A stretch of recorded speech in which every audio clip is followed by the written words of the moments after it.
our January 2020 luncheon. The holidays went really quick, so welcome back. I know it's hard the first week back here after the holidays, but we're back in full swing. We have a great topic today, the science of happiness, which I think everyone could use a little after the holidays and going into January. So that's going to be a fun topic today. For future luncheons, we're working on getting everything put together. Right now, we're American Royals is going to be our speaker next month. They're going to talk about the new facility going in out west.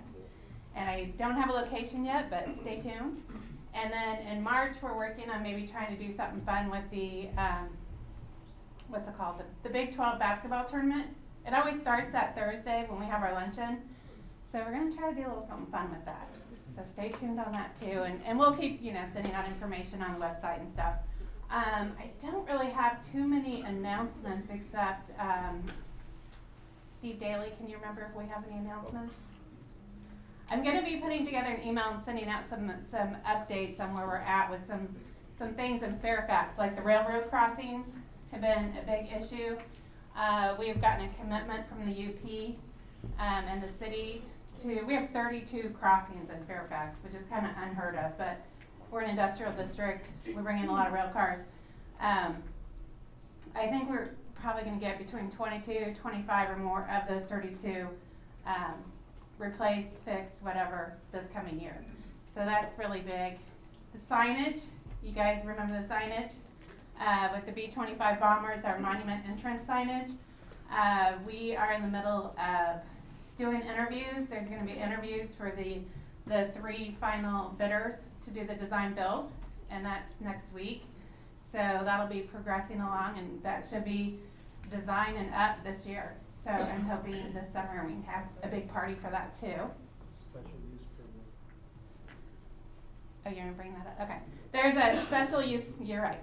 There's a special use permit that Republic Services has applied for to change their facility that's in Fairfax right now to a solid waste transfer station. So we would ask that if you would like to weigh in your thoughts on that, you can send an email to me. And there will be a public meeting at the city with the Planning Commission in February, and I'll send out information on that as well. I think that may be it. Now, I think most of you heard I asked everyone to think of what their word is for 2020, what they want to see happen. Since we're talking about science of happiness, I like to work on a vision board with my friends every year, and we put down what we want to, our goals and what we want to see happen. And I really think it does help. I mean, I put down, I wanted 100 members for Fairfax. We've never had 100. We hit 102. So into 2019. So that was great. Thank you all for supporting that. And so anyway, so I'm going to have everyone go around. And do you want to say something? Do you have to go back up?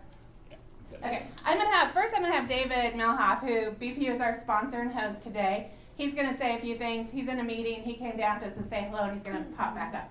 Okay. Thank you, Melissa. Welcome, everybody, to Board of Public Utilities. Many of you have been here many times, and on behalf of the entire board and our staff, and I see 2 of my colleagues here, Al Garcia and Patrice Townsend. You know them very well, as they're very involved with your organization and how important Fairfax Industrial Association is to our utility. Our staff did a great job getting this room set up early this morning. Last night it was full house. We had a board meeting. We had an installation ceremony for the 3 recently elected board members.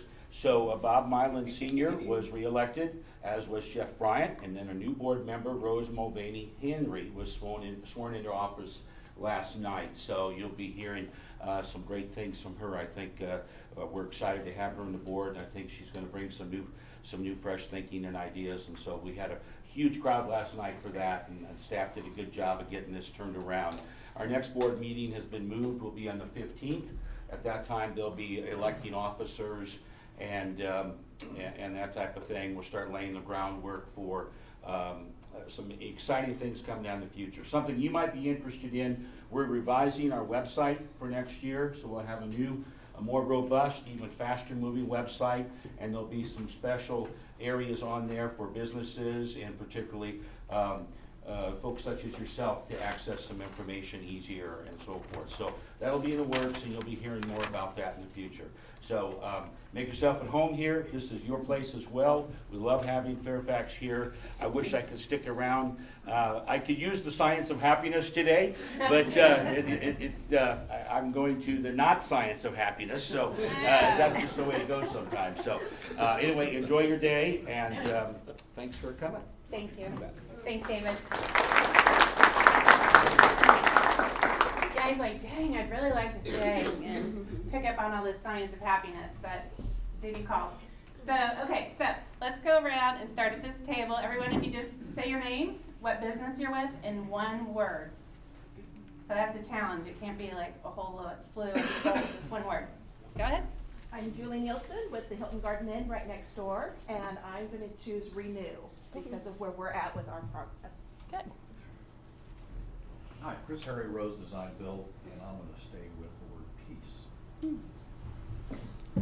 Diane Smith, First Business Bank, and I choose teamwork. Oh. Casey Quintanilla, and I'm with the North Kansas City Hospital, and I'm going to choose energize. Misty Fuemano with Lover One. I'm going to choose authentic. Pam Martin with Lever One. I'm Director of Recruiting, and I'm going to say connect. All right, go ahead. Zach Smith, Universal Construction, and my word is Super Bowl. Build off that, I'm Rachel McLaughlin with Universal Construction, and retention is my word.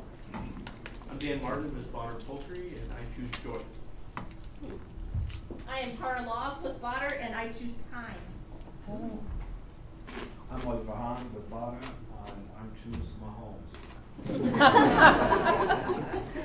Steve, you want to go for your table? I didn't know about this till I sat down. Steve Daly, Fairfax Drainage District, and Vice President of the FIA. I guess I'll choose protection, Oh, good. as in flood protection. Phil McElhaney, First National Bank of Omaha. My word is success.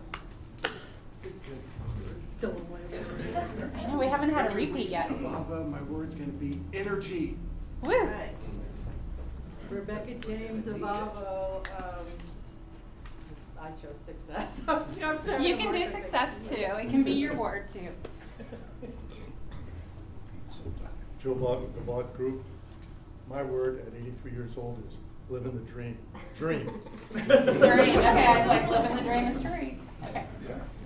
Hi class, I'm Ryan with Macwater Technologies, and I choose beer. I'm guest service, my word of course, gas. All right. You want to go, Kim? Yeah. Candace Barton with the Hinton and Sweets in the Plaza. My word's renovation. Oh.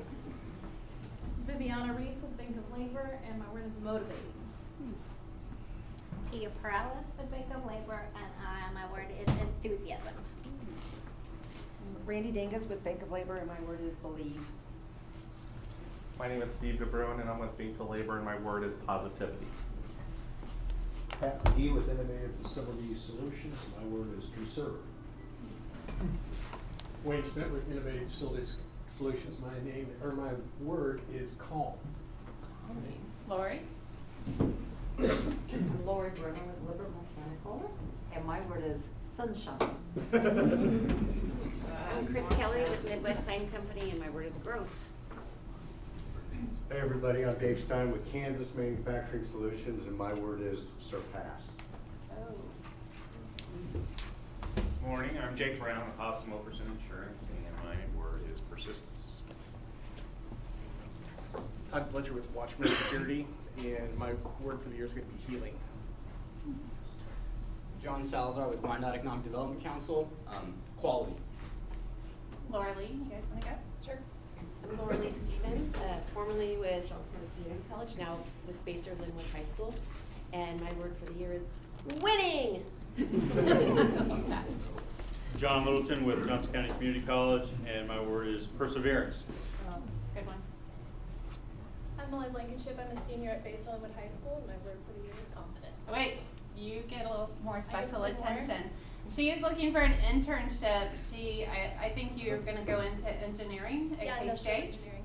And she would like to get an internship this year with a manufacturing business.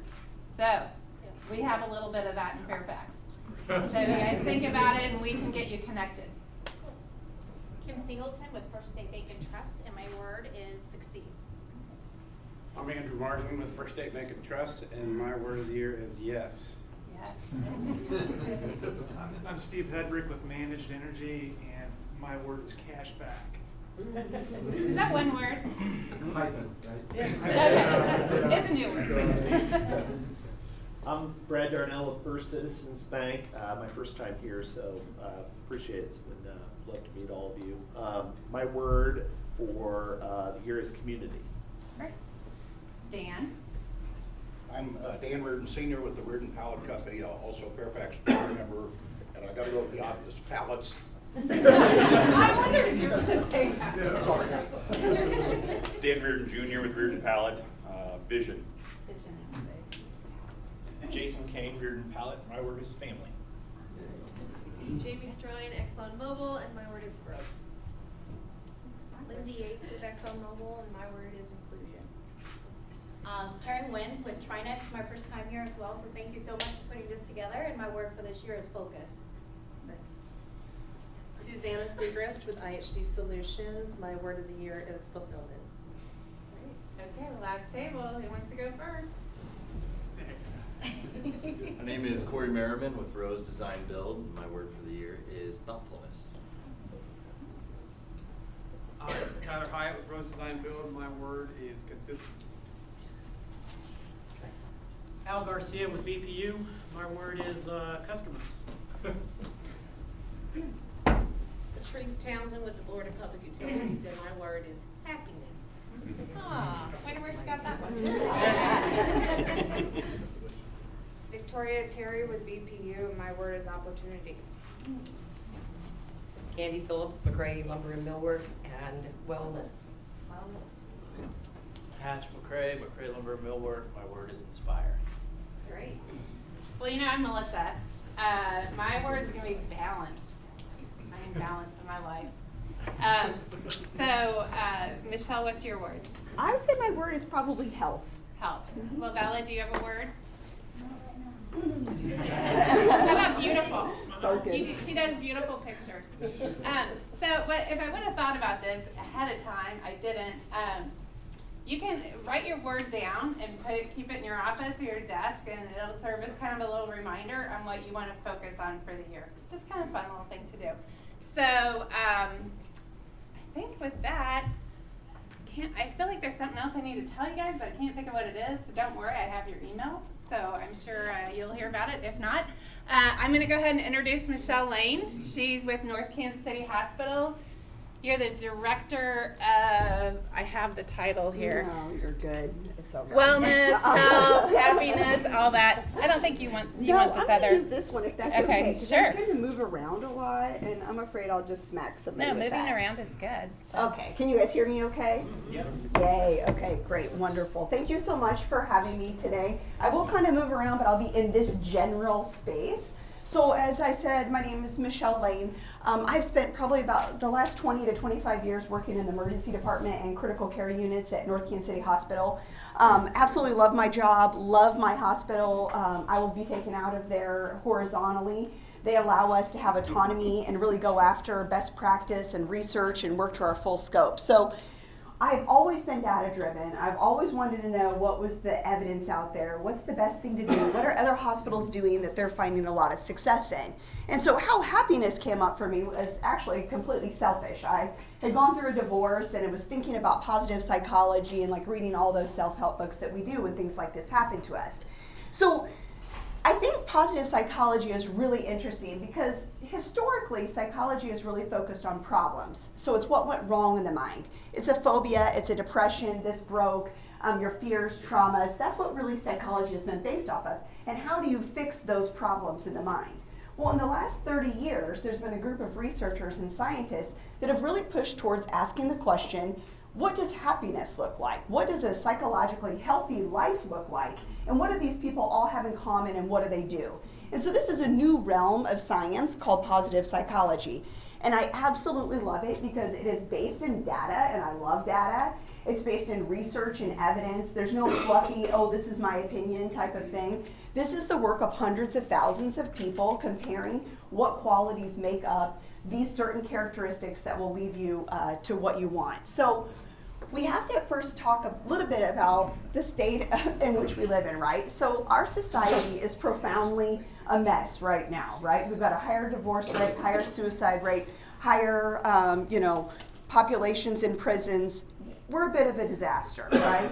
And we know that, but the data also tells us that. So it might be easier if I move over here. I'll move over there, you guys can kind of look this way. So the Gallup poll did a study, and remember all the data that we're going to be talking about today is profound, strong data. I spent 2 years reading the research articles, over 150 of them, and looking for bias in the research, looking for the number of participants that were in the research. I didn't care that only 30 people had this response. I wanted hundreds of people to have that response. I looked to see who was the funder of the research, because that really is, a bias. Sometimes people are looking for certain results. So what I'm going to share with you today and what you can do in your life is really profoundly grounded in research and science. This is what we really should do, not some pretty Instagram picture. So Gallup poll did a survey of 2.5 million people. They do it every year. They've done it for the last 10 years. And the survey questions our own perception of happiness and wellness. So this is the results of 2016. And you can see that Kansas actually fell in the 33rd happiest state, and Missouri is all the way down to the 39th state. So the results compared to 2016 to 2017, what I think is so interesting about this data is that not a single state had a significantly statistic result that was increased in their well-being or happiness. All of the states in red actually decreased in their happiness and their wellness, and the states that are gray stayed the same. So it's getting worse. It's a profound problem. And I can't get up here and talk about happiness without talking about the suicide rates in our state and our nation. So from 1999, we have increased our suicide rates in this state alone, some of the highest suicide rates, 40% higher rates of suicide in the last 20 years in Kansas, and Missouri is right behind you with 30 to 40%.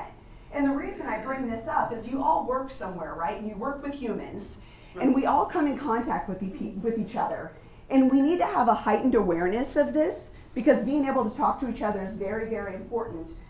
I talk about this because I want to tell you about a class that's free through our county health departments. It's called Mental Health First Aid. It's offered through Tri-County Mental Health, Platte County, Jackson County, Clay County. It's a class that anybody can take, just the layperson, and they come in and they teach you how to articulate a conversation that actually may be a little bit uncomfortable for people, right? Talking about feelings and I'm not okay, and how do you handle that situation? So I urge everybody in this room to send somebody from their company to go to this class and learn about the importance of listening and hearing people and what to do, and learn about the resources that are out there. So that's the negative part of the talk. We got to talk about that, right, to know where we are. Now let's talk a little bit about happiness. So in looking at all the research that I looked at, I want to come at you with the same definition. So according to the research, the definition of happiness is a combination of two things. One, it's how satisfied are you with your life? And the second is how good do you feel on a day-to-day basis, right? So this is what I'm going to be talking about with happiness. And as you drove here today, or whether you went to work first, or you were in the shower, you probably had thoughts about what your day was going to look like, right? Oh, I got to pick up the kids at 4. I need to get that, FedEx box off to the mail, or that return Christmas present. Maybe you vowed to go to the gym today, right? You had these thoughts about what you were going to do. But I tell you, I bet money on the fact that nobody in this room said, what am I going to do today to work on my happiness? That's not something that we put in front of our forefront and work at like a muscle. We think happiness is going to arrive at our doorstep like a pizza delivery, right? We think it's just going to come, and it's just like there's happiness. But it's not. Happiness takes work, just like a good relationship. And that's really fundamentally what I'm going to talk about today. I do have to say that, happiness is not some of these things like feeling hunky-dory all the time. It really has little to do with money. Those of you that think that you're going to make more money and it's going to make you happier, there was a great study out of Princeton University. Over 10,000 people were involved in this study.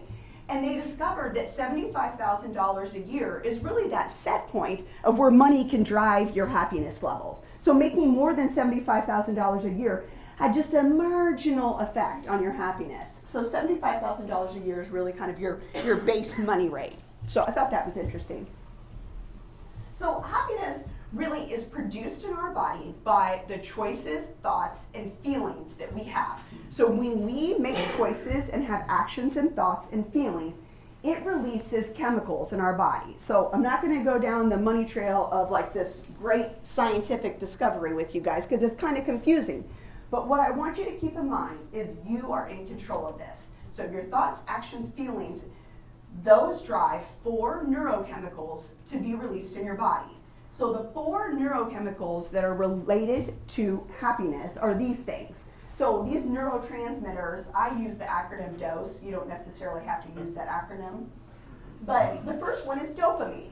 So dopamine is really tied to wanting to accomplish something. They did studies and they discovered people that set goals and achieve goals have high levels of dopamine.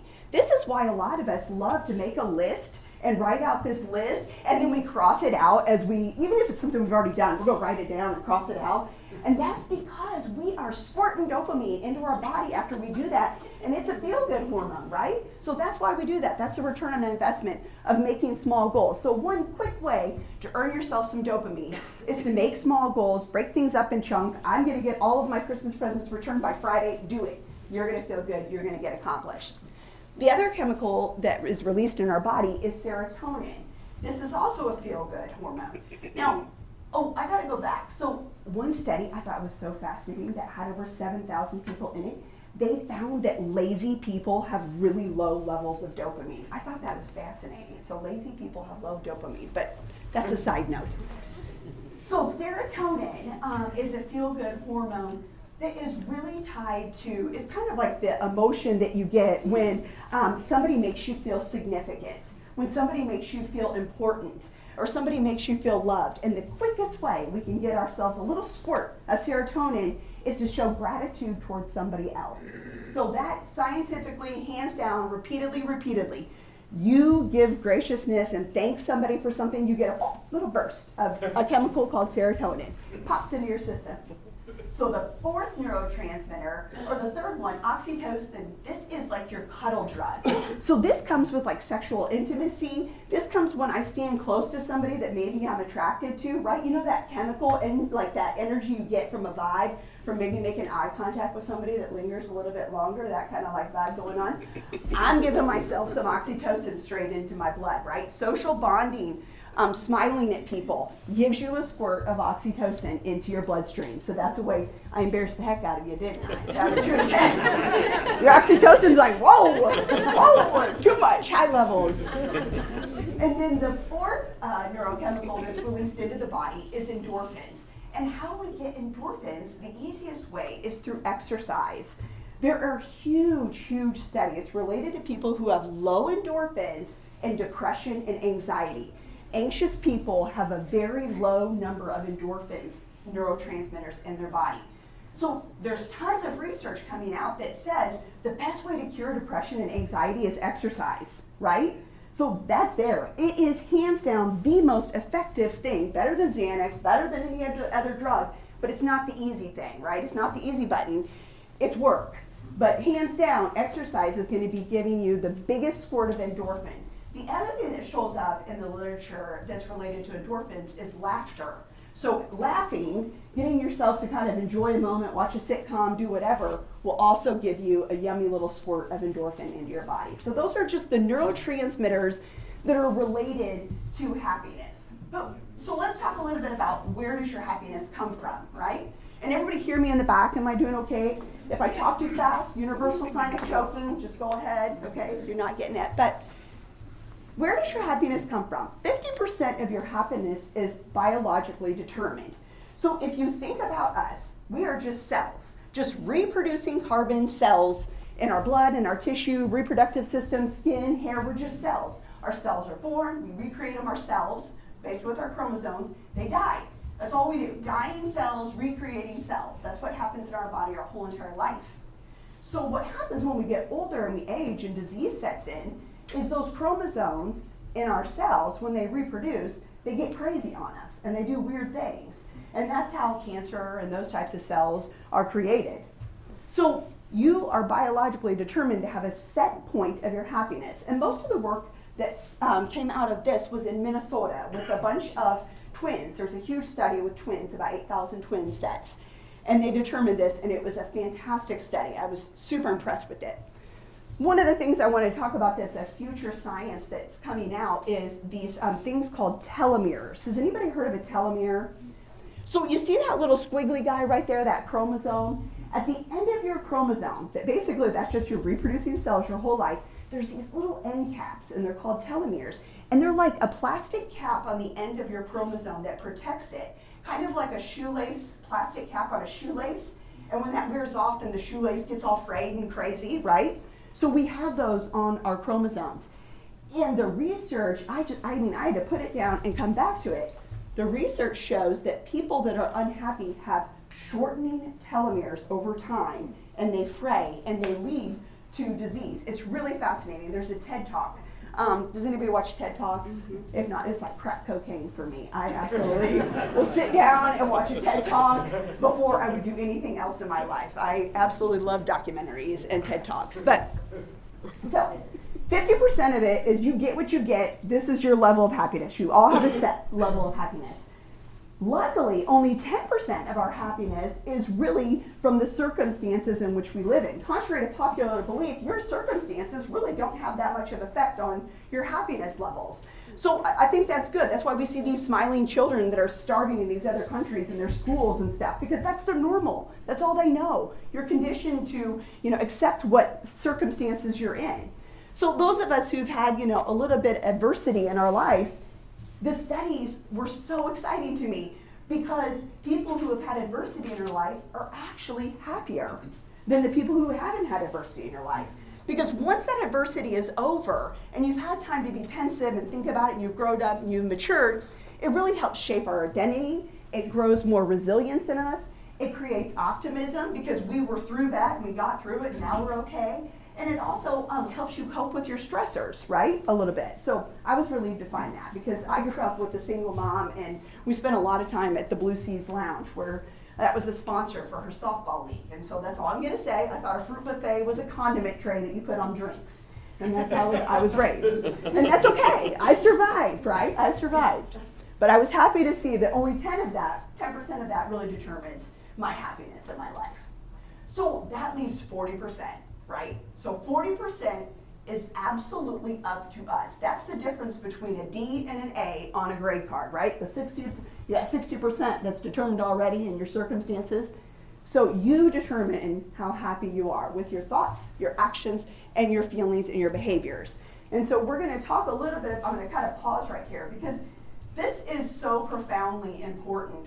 I am developing another talk about complaining. I think that there is so much literature and research out there about complaining. One of the guys, he's actually a Kansas City guy, his name is Will Bowen. I don't know if you've ever heard of them. He started Saddlebrook Church, and he's been on Oprah. He's written like 5 books, real big guy. He also has a TED Talk called A Complaint-Free World. And his data and his research is so interesting. It shows that people that are complainers by nature have a larger prefrontal cortex that is actually wired to negativity, where you look for negative things, and that's just kind of the way that your set point is.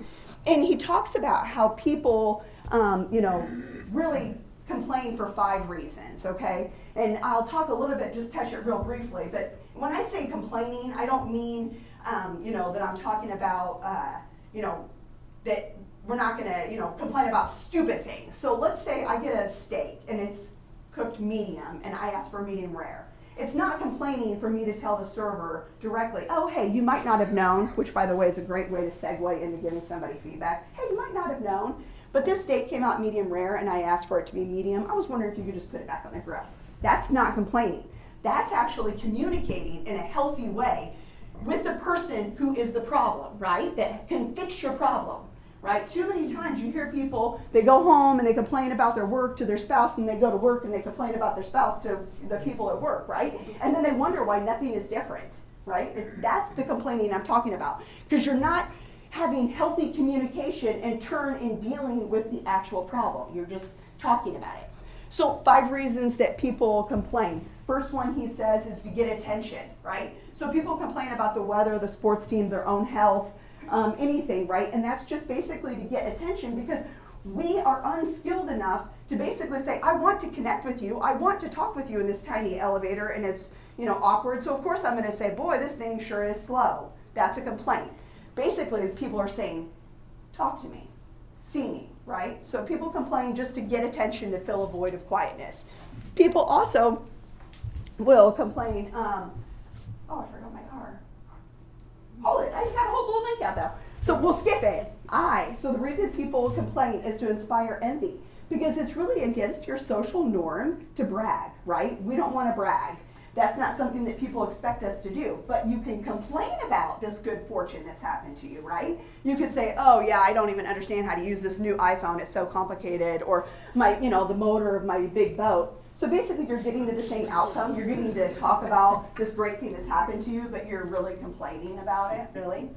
4th reason people complain is power. We see this every 4 years in this country with politicians. That's all I'm going to talk about that. And lastly, people complain to have excuses about what they've done. I've tried to golf before. I'm there. I swing back. Ball shakes, right? Immediately in my head, I'm like, oh, my hands are slick. That person coughed in my backswing. The sun was in my eyes. So it's just used to explain poor behaviors, right, basically. And hopefully the R will come back to me, and I don't know why it's not, but that'll tell you something about me. So complaining is absolutely fascinating, and I would love to come back and do a talk about more of the research. He is talking about how to fix that, and I know how to fix it, and it takes a lot longer than this little time. But what I want you to recognize is complaining is like bad breath.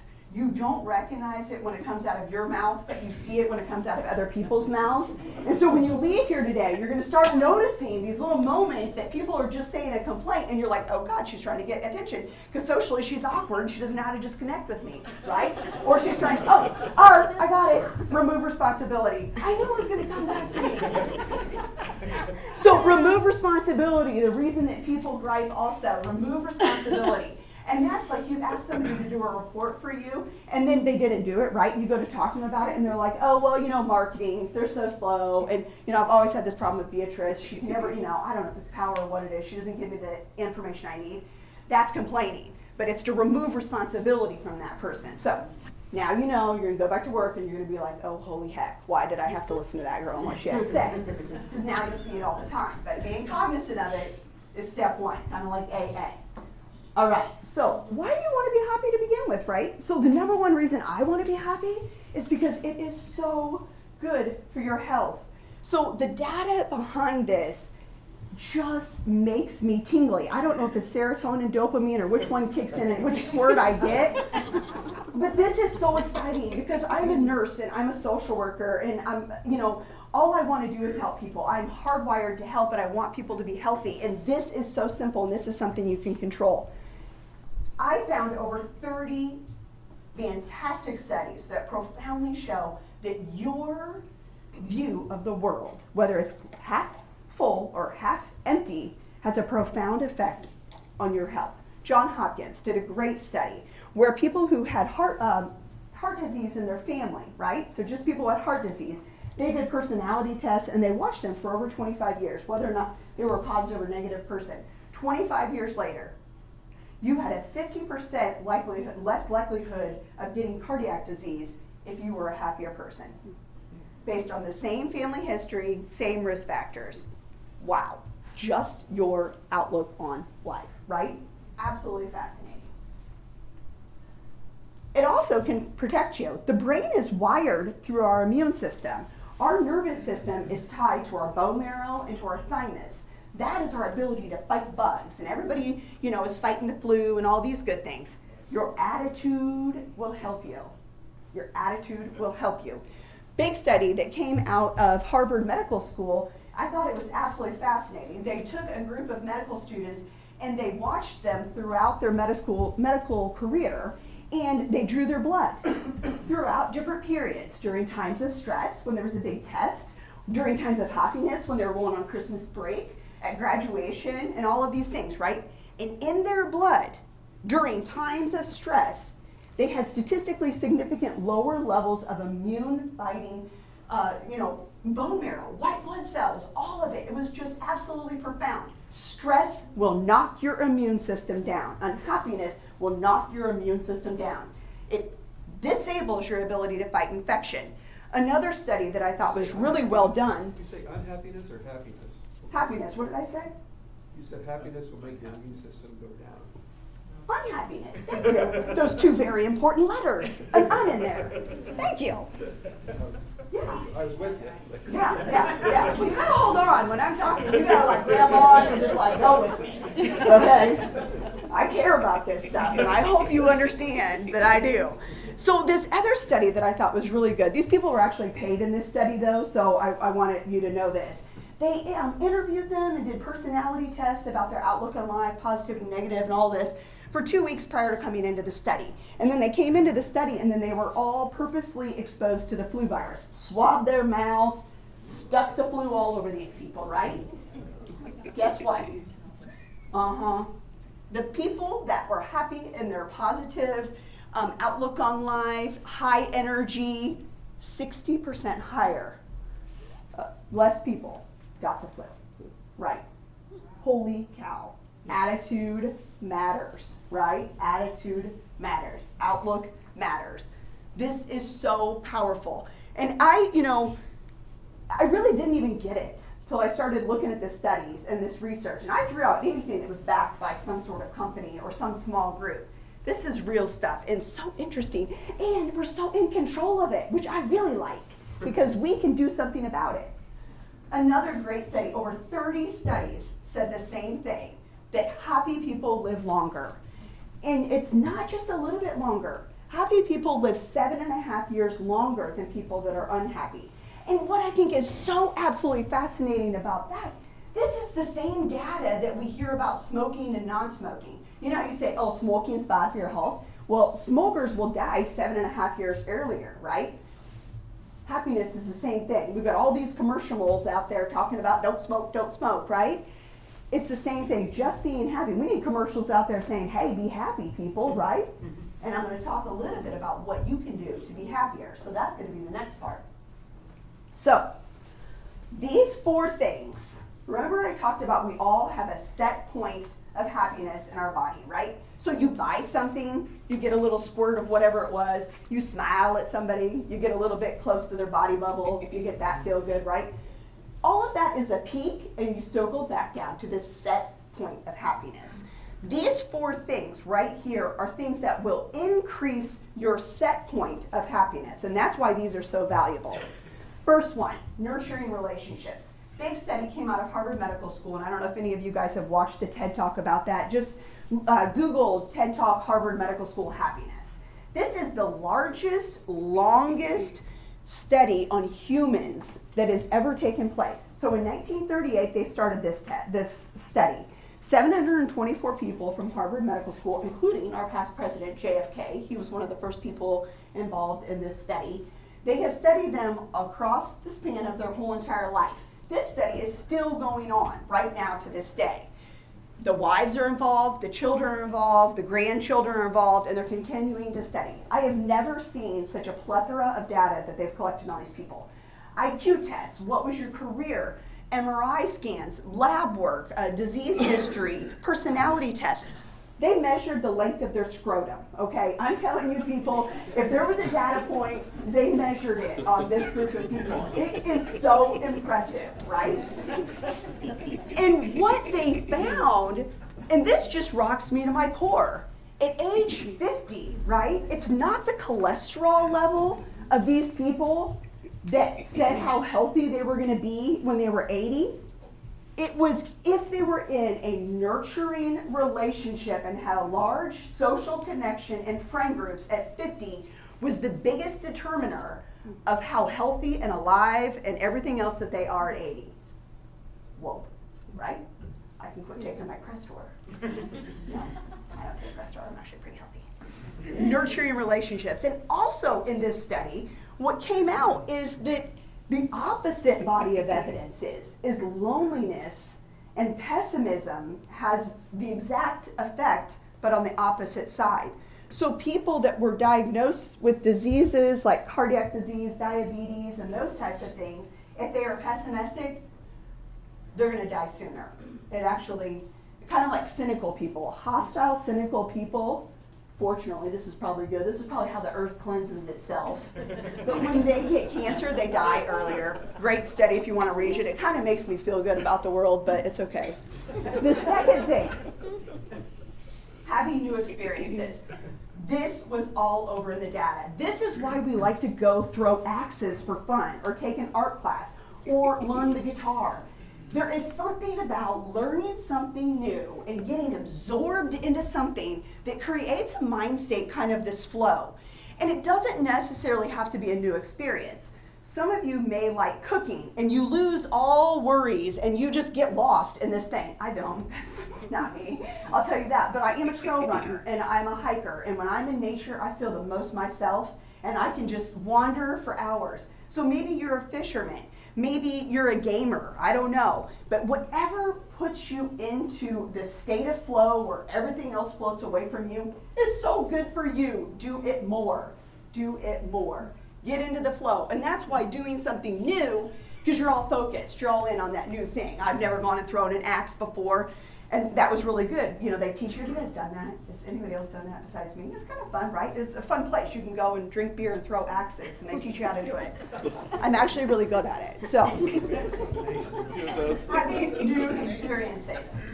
There, so remember, these 4 things are not just going to make you feel good. Doing these things is going to raise your set point of happiness, so then you can have those other squirts of hormones.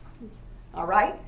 Helping others. I love this data. This data makes me so happy because we are born altruistic. We are born wanting to help other people.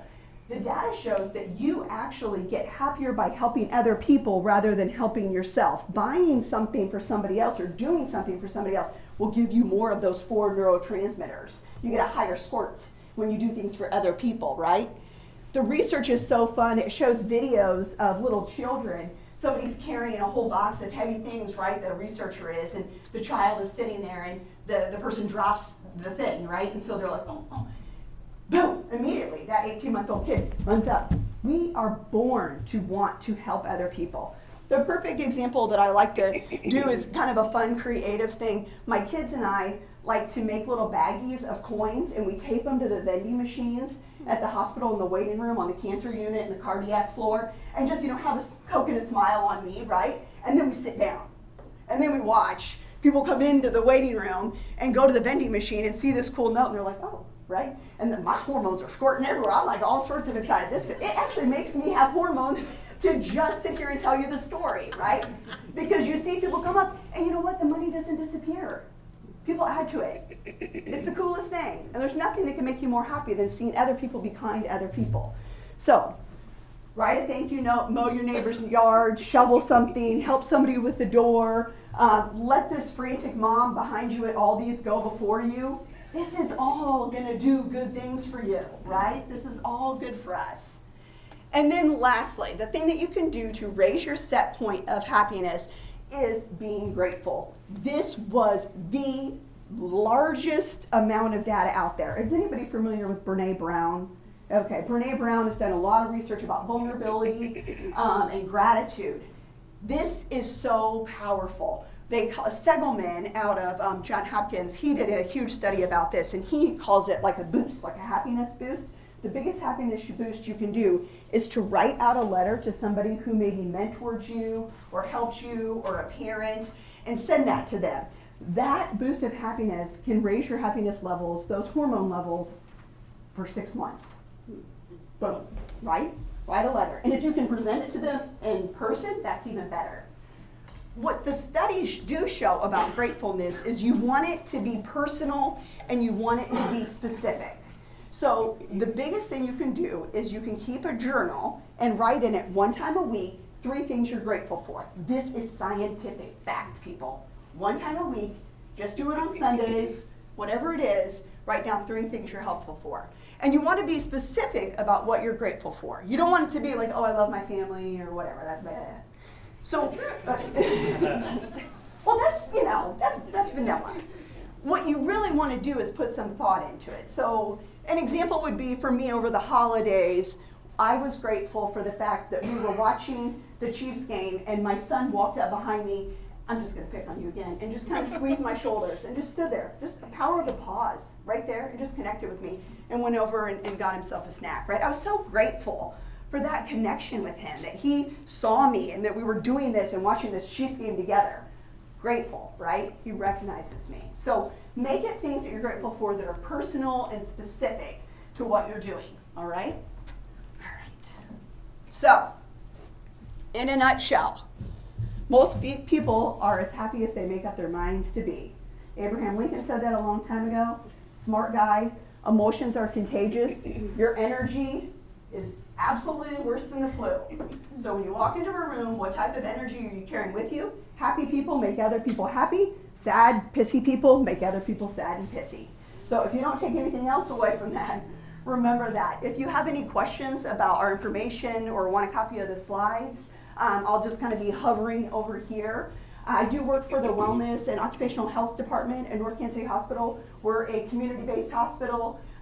We do these talks, all sorts of experts from physical therapists to nurses, doctors, whatever, dietitians. We could come to your place and do a talk. We don't charge anything for that. It's just a speakers bureau. It's part of how we give back to the community. So if you're interested in that too, just holler at me, and I thank you for your time.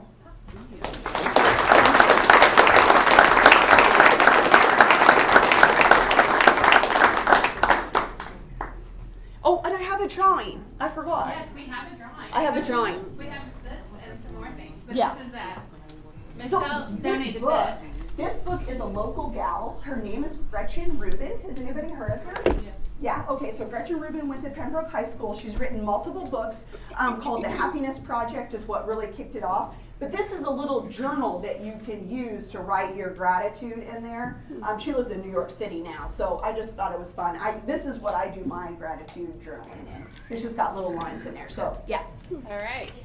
Well, thank you so much, Michelle. That was great. I think it's good for January to kick off with happiness. And also, if you're feeling a little weird today, it's because the barometric pressure is really bad. Who was I talking to that came in earlier? Yes. So they said that if you're one of the weather forecasters is saying if you're feeling a little achy or not so great or a lot of pressure, it's going to go away when we get some snow and ice, which, makes me happy. It'll all be better. I can sell my ice melt, and you guys all stay inside and stay safe. Oh, you need to put your card in? Okay, come on up here. I remembered what I was going to bring up earlier. So the directory, we're putting together a directory for the Fairfax website, and everyone that's a member will be in the directory, including anyone that has any business in Fairfax. We just really want to promote and connect everyone and hopefully support each other and do business together and become friends and community and all that. So so stay tuned for that. I've sent out an email, I'll send out another one to make sure we have all of the correct information that you want on the directory. And so stay tuned for that as well. And now we're going to do our drawing. We will start off with, let's start off with the happiness journal, and then BPU has also donated some items, and each of these items is a gift card. So, who wants to draw? Michelle? Oh, I get to. Okay. Because she's so happy.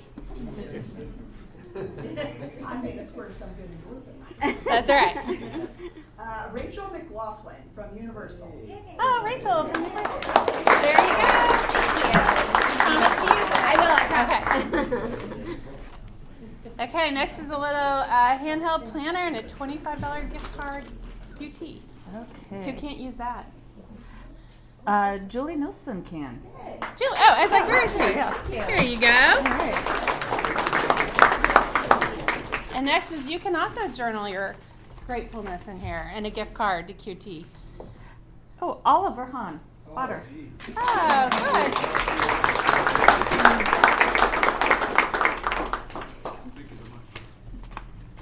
And then the next we'll do like, it's nice for wine if you drink Chardonnay or any other drinks. And there's also a gift card in this as well. Oh, Viviana.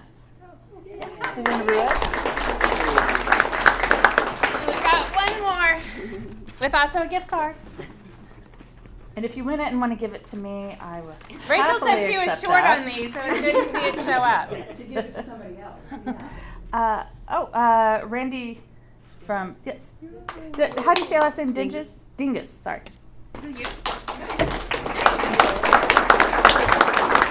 right, well, thank you all for coming, and we will see you in February. Do you have cards? We would like to have you come down. We have 100. Okay, and I would say I would like to have you like do like a workshop type thing.